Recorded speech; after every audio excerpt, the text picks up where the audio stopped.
हर हर महादेव, जय भोलेनाथ। नमस्कार दोस्तों, मैं साधना पांडे मार्गदर्शन पे आपका स्वागत करती हूँ। दोस्तों, इस बार 20 अगस्त को प्रदोष व्रत पड़ रहा है। कलयुग में प्रदोष व्रत सभी सुखों को दिलाने वाला है। कल्प वृक्ष के समान लाभदायक माना जाता है। कहा गया है कि कलयुग में यदि व्यक्ति बहुत ज़्यादा परेशान है तो उसको प्रदोष का व्रत धारण करना चाहिए। सबसे अच्छा जो समय है वो है सावन का महीना। शिव जी से जुड़े हुए किसी भी व्रत को, यानी कि शिव जी को प्रसन्न करने वाले किसी भी व्रत को धारण करने का सबसे उचित समय सावन माह है। सावन मास में यदि आपने कोई पूजा नहीं की, कोई पाठ नहीं, कुछ भी नहीं किया, तो अभी भी आपके पास समय है। निराश ना हो, परेशान ना हो। शुक्रवार को पड़ने वाली प्रदोष तिथि पे महादेव को प्रसन्न करने के लिए मैं 9 ऐसे अचूक उपाय बताई हूँ जो जीवन को बदलने वाले हैं। हाँ दोस्तों, बिल्कुल ये उपाय ऐसे हैं जो शिव जी को प्रसन्न करा के ही प्रसन्न छोड़ेंगे। तो इस बात को ध्यान रखिए कि आपको कौन से 9 उपाय हैं। आप अपनी सुविधा अनुसार अपनी जो परेशानियां हों उनको समाप्त करने के लिए इन 9 उपायों में से जो उपाय आपको लगे कि ये आपके लिए है, ये उपाय आपके ऊपर सही असर करेगा, उस उपाय को करें। 9 उपाय यदि आप करते हैं तो बहुत उचित है।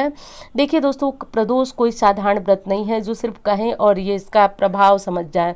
देखिए, कलयुग में श्री सूत जी ने गंगा के तट पर ऋषियों को बताया कि कलयुग में जब लोग अधर्म की राह पे चलेंगे, बहुत ज़्यादा कष्ट भुगतेंगे, तब उनको जो है कि सुख दिलाने के लिए इस व्रत को धारण करना चाहिए। तो ये व्रत आज का नहीं है, ये महादेव को प्रसन्न करने का सबसे बड़ा जो माध्यम का है वो माध्यम है। तो यदि आपने पूरे सावन महादेव जी को प्रसन्न करने के लिए कुछ भी नहीं किया, चाहे आपकी शारीरिक मजबूरी हो, जो भी समस्या थी, तो अब अभी भी आपके पास समय है। शुक्रवार 20 अगस्त को प्रदोष पड़ रहा है। 9 ऐसे उपाय हैं जो आप बिना व्रत रखे भी कर सकते हैं। यदि किसी प्रकार की शारीरिक कमजोरी है, दिक्कत है, तो आप बिना व्रत रखे बिल्कुल साधारण भोजन लेकर के और आप जो है इस व्रत को रख सकते हैं। साधारण भोजन का अर्थ हुआ कि लहसुन, प्याज इत्यादि का त्याग आपको जरूर करना है, क्योंकि आप शिवलिंग की पूजा करेंगे, महादेव की पूजा करेंगे। ये पूजा आप घर पे भी कर सकते हैं यदि आपने शिवलिंग रखा हुआ है तो। मंदिर में जाके करते हैं तो अति उत्तम है। और अगर आप चाहें तो पार्थिव शिवलिंग निर्माण करके भी कर सकते हैं। तो जो आपकी सुविधा हो उस अनुसार आप पूजन करें, मंदिर में करें, घर में करें। मंदिर में करने के लिए जोर इसलिए दिया जाता है क्योंकि वहाँ पे प्राण प्रतिष्ठित शिवलिंग होते हैं, वहाँ पे अचल प्रतिष्ठा होती है। तो वहाँ कहा जाता है शास्त्रों के अनुसार कि आज के दिन, यानी कि प्रदोष के दिन, प्रदोष काल में महादेव स्वयं माता पार्वती के साथ हर शिवलिंग में, कोई छोटा शिवलिंग हो, बड़ा शिवलिंग हो, वहाँ पे विराजित होते हैं। तो इसलिए आज के दिन का पूजन सर्वथा हितकर होता है। किसी भी कष्ट हो, कामना हो, आप बहुत ज़्यादा परेशान हो, मात्र 5 प्रदोष यदि आप इन उपायों को कर लेते हैं तो जीवन में चमत्कारी रूप से बदलाव दिखाई देता है आपको। अब दोस्तों, करना क्या है? तो देखिए, आपको आज के दिन महादेव को, देखिए शुक्रवार के दिन सबसे पहले तो मैं आपको ये बता दूं कि आपको व्रत रखना है यदि कि इस कामना से, यानी कि जो बताने जा रही हूँ उस कामना से रखना है, तो आप शुक्रवार का प्रदोष रख सकते हैं। देखिए, जितने प्रदोष पड़ते हैं उनकी अलग अलग महिमा होती है और आपकी जो कामना है उसके अनुसार दिन से प्रदोष को शुरू किया जाता है। यानी कि शुक्रवार का प्रदोष इस बार पड़ रहा है तो पूजन आप कर सकते हैं, लेकिन आप किस लिए व्रत शुरू करें? यदि आपकी कामना है धन की, सबसे बड़ी चीज़ है कि यदि आपके जीवन में बहुत ज़्यादा निराशा है, धन नहीं है, किसी ने आपका पैसा, मतलब एक मोटे शब्द में समझिए कि धन से जुड़ी हुई यदि कोई समस्या है तो आप प्रदोष व्रत रख सकते हैं। यदि पति पत्नी के बीच बहुत ज़्यादा अनबन है, नहीं बनती है, आपके रिश्ते बिल्कुल मधुर नहीं है, तो आप प्रदोष रख सकते हैं। यदि आप शिव जी को सिर्फ प्रसन्न करना चाहते हैं, आप चाहते हैं कि सदा सर्वदा जब तक मैं इस धरती पे रहूं शिव जी का हाथ मेरे सिर पे रहे, तो आप प्रदोष का व्रत शुक्रवार को धारण कर सकते हैं। अन्यथा मैं किसी और वीडियो में आपको बताऊंगी कि अलग अलग प्रदोष जब पड़ते हैं तो उनके अलग अलग किस किस चीज़ के लिए कौन से दिन का प्रदोष धारण करना चाहिए। तो अब आप समझ गए होंगे कि आज का प्रदोष जो है वह संतान सुख दिलाता है, यानी बच्चे से आपका संबंध मधुर रहता है, पति से संबंध मधुर रहता है, जीवन में जो आपकी इच्छा है, यानी कि गाड़ी की इच्छा है, घर की इच्छा है, बहुत जो कहें कि वैभवपूर्ण जीवन जीना चाहते हैं, उसके लिए आप शुक्रवार का प्रदोष व्रत धारण कर सकते हैं। तो अब यदि आपको नहीं धारण करना है ये व्रत, आपकी समस्या कोई और है, तो आप अन्य दिनों से इस व्रत को धारण करें, लेकिन आप इस उपाय को करें क्योंकि प्रदोष के उपाय चमत्कारी होते हैं। मैंने अभी आपको बताया कि क्योंकि आज जो है शिवलिंग में महादेव का साक्षात वास होता है, तो आज के दिन यदि आप कुछ चढ़ाते हैं, कोई उपाय करते हैं, तो वो असरदार बहुत ज़्यादा होता है। उपाय क्या करना है दोस्तों, 9 उपाय हैं। अब आप देख लीजिए कि आपको कौन सा उपाय करना है, किस समस्या के लिए। साथ साथ मैं बताती जा रही हूँ कि कौन से उपाय करने से कौन सा लाभ आपको प्राप्त होगा। तो सबसे पहली चीज़ तो आप ये जान लीजिए कि जो साधारण सी विधि होती है, मैं हर वीडियो में बताती हूँ, तो आपको शिव जी का अभिषेक करना है। जो चीज़ें आपको प्राप्त हो जाए वो जरूर ले लें। आज के दिन बेलपत्र आपको जरूर लेना है। मैंने बताया आपको कि आज कोई विशेष दिन नहीं है, तो इसलिए बेलपत्र का इंतजाम तो हमको कर ही लेना है किसी भी स्थिति में। ये आप मत सोचिएगा कि बेलपत्र नहीं रहेगा तो पूजन हो जाएगा, लगभग अधूरा होता है बेलपत्र के बिना पूजन। तो इसलिए इंतजाम आप पहले से कर लीजिए। वीडियो भी आपको काफ़ी पहले मिल रही है। दोस्तों इत्र ले लीजिए आप। इत्र लेकर के आज के दिन जल में इत्र मिला करके या फिर इसी तरह से इत्र की शीशी महादेव के शिवलिंग पे चढ़ाएं।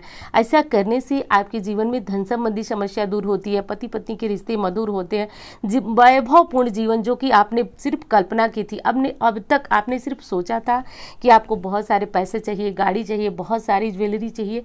यदि आपने सोचा था तो अब पूर्ण होगा, क्योंकि साक्षात महादेव आज के दिन शिवलिंग में निवास करते हैं। जो जातक यदि सच्चे हृदय से, सच्ची भावनाओं के साथ इत्र का अभिषेक आज के दिन कर लेता है, उसको दुनिया की किसी भी वस्तु से वो वंचित नहीं रह सकता है। तो ये उपाय आप जरूर कर लें। दोस्तों आज के दिन जो कि शुक्रवार है, तो शुक्रवार को माँ लक्ष्मी की साधना आराधना तो आपको करनी है। अभी आपको मैं बताऊंगी। आज के दिन महादेव को ताजे गुलाब के फूल चढ़ाए जाते हैं। ताजे का अर्थ हो गया दोस्तों कि आप यदि बासी फूल अपने घर फ्रिज में रख के चढ़ाते हैं तो इससे लक्ष्मी की हानि होती है। इस बात को ध्यान रखें। किसी भी पूजा में आपको बासी फूल नहीं चढ़ाना है। बेलपत्र चढ़ाया जाता है बासी, क्योंकि बेलपत्र की महिमा अनंत है। और यदि आपके फूल मालिक यहाँ से ही बासी आते हैं तो कोई समस्या नहीं। उनके घर का फूल यदि आप बासी भी चढ़ाते हैं तो आपको कोई दोष नहीं लगता, लेकिन हम अपने यहाँ रख करके बासी फूल नहीं चढ़ा सकते, इससे लक्ष्मी की हानि होती है। इस बात को नोट कर लीजिए।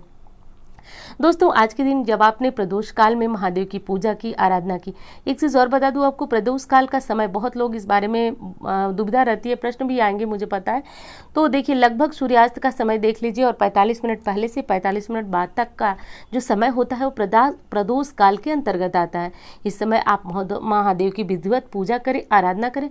पूजन करने के बाद कपूर से आरती करना न भूलें। यदि शिव जी की आरती आती है तो बहुत अच्छा। वैसे जो आरती हम लोग हर पूजा के बाद करते हैं, कर्पूर गौरम करुणावतारम, तो ये आरती महादेव की ही है। तो ये आरती आप जरूर गाएं मंदिर में। ऐसा करने से आपकी पूजा में जो त्रुटि होगी वह पूर्ण होगी और महादेव की अनंत कृपा होती है यदि शिवालय में कपूर जला करके आप इस आरती को गाते हैं। तो ऐसा जरूर करिए।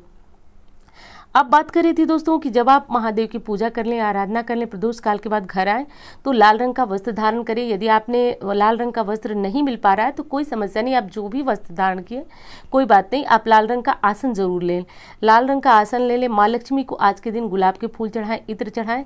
यदि संभव हो तो आज आप खीर बना लें। खीर किसी भी चीज़ की बना सकते हैं, मखाने की भी बना सकते हैं, साबूदाने की बना सकते हैं, चावल की बना सकते हैं, जो भी आपको लगे बस बना लीजिए।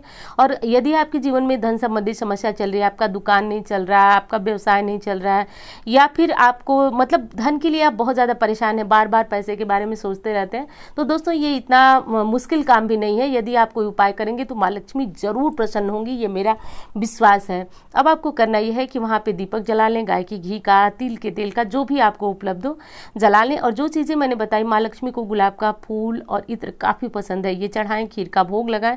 वैसे ही दोस्तों शुक्रवार को के दिन यदि हम अपने घर में खीर बनाते हैं तो वैभव आता है, धन आता है, क्योंकि खीर यानी कि सफ़ेद चीज़ें जो है शुक्र को मजबूत करती हैं, प्रसन्न करती हैं।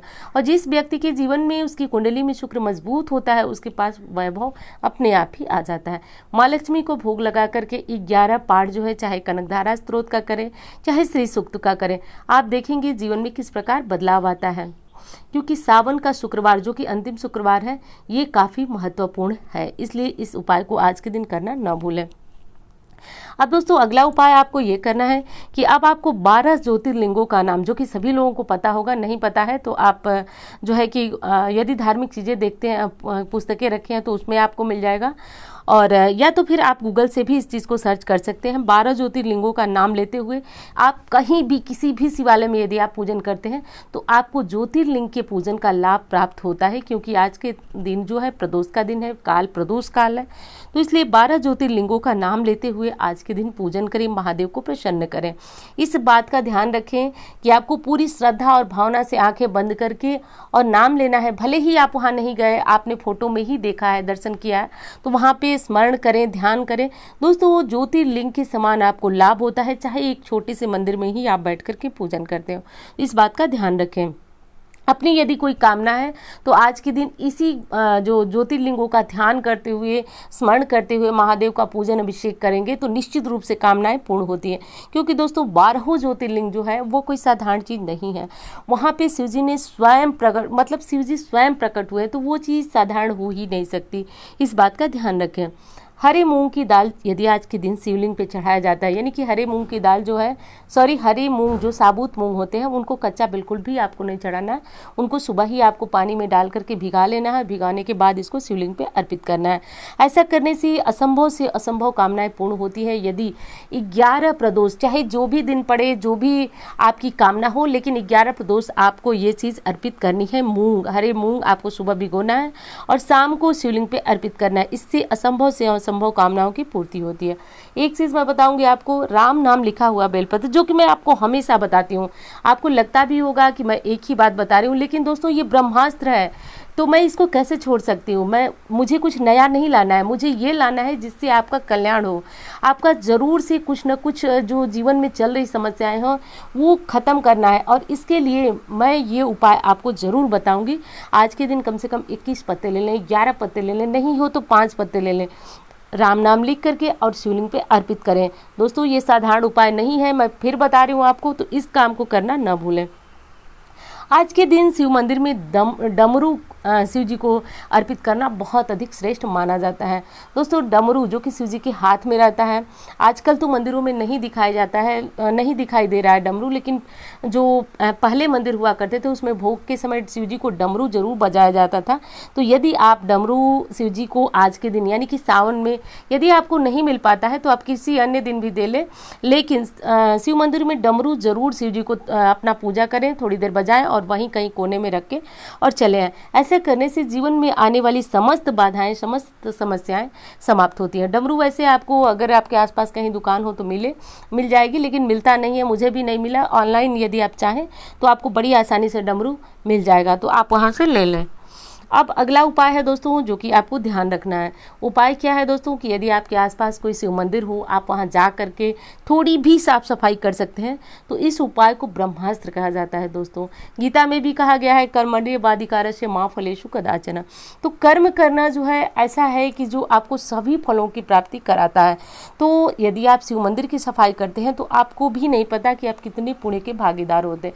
जितना आपने पूजा किया, अभिषेक किया, सारी सामग्री जुटा करके आपने पुण्य नहीं अर्जित किया, मात्र शिव मंदिर की सफाई करने से आपको हो जाएगा। तो यदि संभव हो तो आप जरूर कुछ थोड़ा सा ही करें, लेकिन जरूर करें। ऐसा करने से जीवन में आने वाली समस्त समस्याओं से, परेशानियों से आप मुक्त हो जाएंगे। देखिए मेरा उपाय जो होता है वह सभी परेशानियों के लिए होता है, और जो उपाय जो है एक किसी चीज़ को बनाने के लिए होता है, तो उसमें मैं आपको बता देती हूँ। दोस्तों आज के दिन यदि आप चाहें तो शिव मंदिर में हवन कर सकते हैं। हवन यानी कि बहुत छोटा सा भी आप कर सकते हैं। तो शिव मंदिर में करना अगर नहीं हो पा रहा है, संभव नहीं है, तो आप अपने घर में थोड़ा सा गाय का कंडा जो है जला लें और वहाँ पे और कम से कम 108 बार यदि कोई मंत्र आप जपते हैं तो उससे हवन करें। ऐसा करने से शिव जी की विशेष कृपा प्राप्त होती है। ऐसा करने से शिव जी के विशेष प्रिय बन जाते हैं आप। तो यदि आपको शुक्रवार का प्रदोष का व्रत धारण करना है तो सबसे पहले आप संकल्प लेंगे। और दूसरी चीज़ है दोस्तों कि जरूरी नहीं है कि हर व्रत हम कुछ मांग करके हम किसी कामना के लिए करते हैं, क्योंकि मेरा मानना ऐसा है कि जब शिव जी देते हैं तो उतनी आपकी क्षमता भी नहीं है कि आप उतना रख सकें। तो इसलिए सबसे पहली बात तो यह है कि आप अब जब भी व्रत धारण करें, यदि बहुत आवश्यक हो तब भी कोई कामना उनसे कहें, नहीं तो कहें कि भगवान मुझे आपकी कृपा चाहिए। और एक चीज़ समझिए आप कि जिसको महादेव की कृपा मिल गई उसको अन्य किसी चीज़ की आवश्यकता ही नहीं है। तो ये मेरा अनुभव है, आप भी करके देखिए, जीवन में आने वाली समस्त परेशानियों से बचे रहेंगे। तो दोस्तों ये जानकारी आपको कैसी लगी ज़रूर बताइएगा। और अगली चीज़ बता दो दोस्तों, चैनल को सब्सक्राइब करके रखिए, क्योंकि इस तरह की जानकारियाँ आपको मिलती रहेंगी। और उम्मीद करती हूँ जानकारी आपको बहुत पसंद आएगी। धन्यवाद।